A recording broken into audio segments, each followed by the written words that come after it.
सुधा अभी सब्जी खरीदकर घर की तरफ मुड़ी ही थी कि मोहन के पीछे बाइक पर किसी और को बैठा देखकर ठिठुक गई। एक सुंदर सी औरत चिपक कर मोहन के पीछे बैठी थी और उसका एक हाथ मोहन के कंधे पर था। सुधा के तन बदन में आग लग गई। वह नागिन की तरह फुफकारी, अच्छा, तो इस उम्र में ये गुल खिला रहे हो? रोज पैदल चलकर सब्जी खरीदने वाली सुधा ने तुरंत ऑटो किया और घर पहुंची। मोहन अब तक घर नहीं पहुंचा था। इंतजार करते शाम के 7 बज चुके थे। इस टाइम से पहले तो रोज घर आ जाया करता था। सुधा गुस्से में बाहर गैलरी में चक्कर लगाने लगी और हाँफने लगी। क्या हुआ मम्मी? बड़ी बेटी आराध्या ने माँ को इस तरह बेचैन देखकर पूछ लिया। कॉलेज से लौटी आराध्या के साथ उसकी कॉलेज की सहेली भी साथ थी। इस कारण सुधा ने कहा, कुछ नहीं, जरा जी सा घबराया, इस कारण टहल रही हूँ। घुमा घुमा करो मम्मी, सुबह भी कितनी मोटी हो गई हो। इतना कहकर आराध्या अपने कमरे में चली गई। मोटी शब्द वैसे तो बच्चे बहुत बार सुधा के लिए इस्तेमाल कर लेते थे, मगर आज ये शब्द भी सुधा को तीर जैसे चुभ रहे थे। वह अंदर कमरे में जाकर आईने के सामने खड़ी हो गई। खुद को आज बहुत गौर से देखने लगी और सोचने लगी, सचमुच वह बहुत मोटी हो गई है। कमर और पेट की चर्बी को दबा दबा कर देखने लगी। फूलते हुए गालों में भागती हुई उम्र को तलाश करने लगी। उसे एहसास हुआ कि 35 की उम्र में वो 50 की नजर आने लगी है। वह सोचने लगी, कितनी छरहरी थी जवानी में, मगर गृहस्थी और बच्चों को संभालते संभालते सारा सौंदर्य खो गया।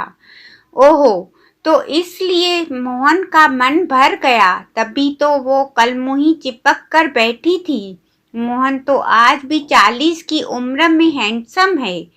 फांस लिया उसने मेरे भोले भाले पति को। हे भगवान, अब क्या करूं?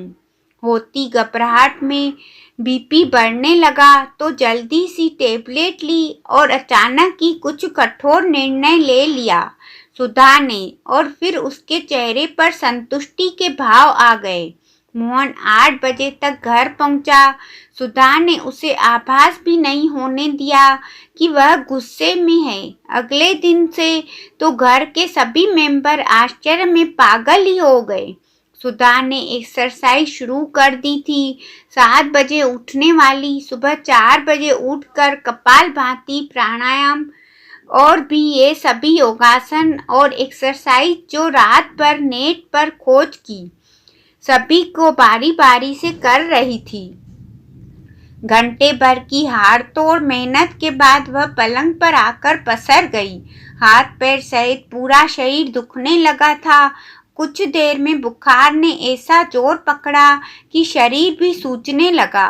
हालत गंभीर होते देख बड़ी बेटी आराध्या ने पिता मोहन को फोन किया और सुधा को लेकर परिवार वाले अस्पताल भागे।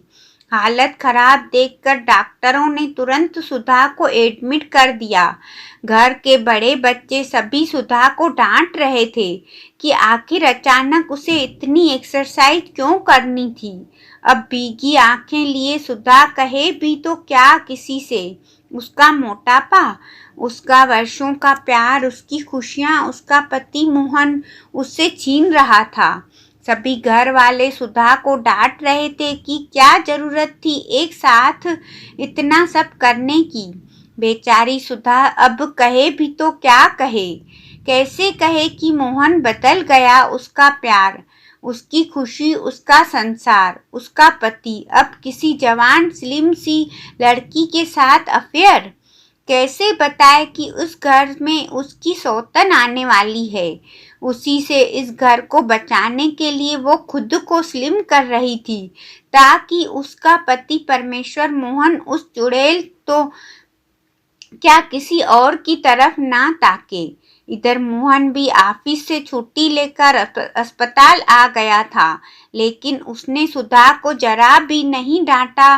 सब घर के लोग धीरे धीरे वापस चले गए, बस मोहन और सुधा ही बचे थे। अस्पताल में तब मोहन ने पूछा, परेशान दिख रही हो, कल रात से ही क्या बात है? सुधा ने कोई जवाब नहीं दिया, बस मुंह फेर लिया। शरीर अब भी तवे की तरह तप रहा था। सुधा का मोहन ने कोई बहस नहीं की। वह ठंडी पट्टी बार बार उसके माथे पर रखता रहा। यह सिलसिला रात भर चला। इसके चलते एक पल भी नहीं सोया। सुधा भी दर्द और बुखार में बेहोश सी। पूरी रात डॉक्टरों ने कहा इनका बीपी कंट्रोल नहीं हो रहा। अगर यही हालत रही तो फेफड़ों और हार्ट को खतरा है। फिर सुबह वह सुंदर औरत भी उससे मिलने आई। उसे देखकर सुधा ने मुंह फेर लिया।